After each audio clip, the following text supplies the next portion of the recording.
తేజ్ న్యూస్కి స్వాగతం. బాధిత కుటుంబ సభ్యులు ఎవరిని నిందించడం లేదు. కానీ ఫైర్ బ్రిగేడ్ నీళ్లు లేకుండా, సరైన మాస్కులు లేకుండా వచ్చారు. అంబులెన్స్లలో కూడా ఆక్సిజన్ సిలిండర్లు, మాస్కులు లేకపోవడం దారుణమని, ఈ కనీస సదుపాయాలు ఉంటే కొన్ని ప్రాణాలు బతికేవని బాధిత కుటుంబ సభ్యులు అంటున్నారు. మాకు జరిగిన నష్టం రాబోయే రోజుల్లో ఎవరికీ జరగకూడదని కోరుకుంటున్నారు. భవిష్యత్తులో ఎవరు చనిపోకుండా చూడమని కోరారు. BRS working president KTR.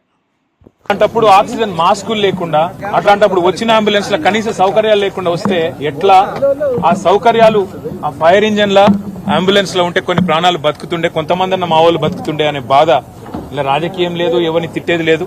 కానీ ఒకటి మాత్రం వాస్తవం, ఇంత లాపర్వా ఉంటే మాత్రం ప్రజల ప్రాణాలు మల్లబోయే ప్రమాదం ఉంది. వాళ్ళు ఎంత గొప్ప వాళ్ళంటే, ఒకటే కుటుంబంలో 17 మంది చచ్చిపోయినాక కూడా వాళ్ళు అంటున్న మాట ఏంది ఇక్కడికి వచ్చినాకంటే, ఎవరిని తిడతలేరు, వాళ్ళు రాజకీయం చేస్తలేరు, ఎవరని ఫలానా వాళ్ళు మంచోళ్ళు కాదు చెడ్డోళ్ళు అంటలేరు. మాకు ఇక్కడుండే హిందువులు సాయం చేసిండ్రు, ఇక్కడుండే ముస్లింలు సాయం చేసిండ్రు, అందరు వచ్చిండ్రు, అందరు సహాయపడ్డారు, అందరు కాపాడిండ్రు. కానీ మాకు జరిగింది ఇంకొకరికి జరగద్దు.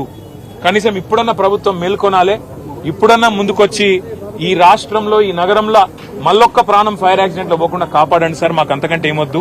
దయచేసి మీరు వచ్చిండ్రు సంతోషంగా, భవిష్యత్తులో ఇట్లా కాకుండా చూసుకోండి అని ఒకటే ఒక్క మాట వాళ్ళు చెప్తున్నారు. నేను ప్రభుత్వాన్ని కూడా అడిగేది ఒకటే, మీరు దయచేసి రాజకీయాలు నడుస్తూనే ఉంటాయి, తిట్టుకునుడు, మనం అసెంబ్లీలో తూకిత్తా అంటే మైకిత్తా రోజులో నడుస్తూనే ఉంటది.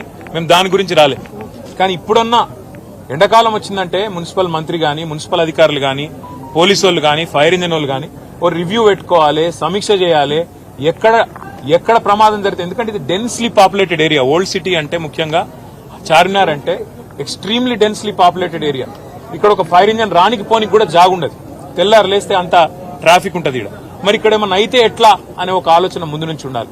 ఇక్కడ ఫైర్ హైడ్రెంట్స్ పనిచేస్తున్నాయా లేవా, నీళ్ళు ఏడికెళ్ళి తేవాలి, ఇంజన్ అంటే వచ్చింది, నీళ్ళు ఏడికెళ్ళి తెచ్చుకోవాలి లాస్ట్ మినిట్ లా, ఆ సోయి ఉండాలి, అధికారులకు ట్రైనింగ్ ఉండాలి, ఎప్పటికప్పుడు మాక్ డ్రిల్స్ ఉండాలి.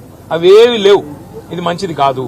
రెండోది, అంబులెన్స్ వచ్చింది, వచ్చినాక ఆక్సిజన్ మాస్కులు లేకపోతే ఫైర్ యాక్సిడెంట్ అయిన కాడికి ఏం లాభం?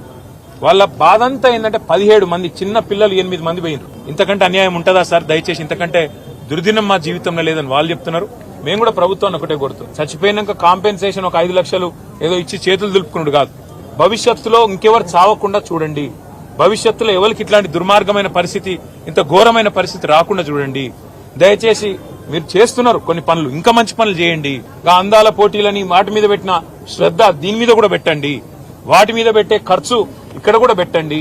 ఇక్కడనే కాదు, ఒక ఓల్డ్ సిటీనే కాదు, హైదరాబాద్ అనే కాదు, రాష్ట్రంలో ఏ మారుమూల పల్లె గాని పట్టణంలో గాని యాక్సిడెంట్ అయ్యింది అంటే వెంటనే ప్రాణాలు కాపాడుతందుకు కావాల్సిన సరుకు, సరంజామా, మనుషులు, ట్రైనింగ్ ఇవన్నీ ఉండాలి. అవన్నీ ఉండకపోతే ఉత్తగానే వచ్చినాం పోయినామంటే కరెక్ట్ కాదు.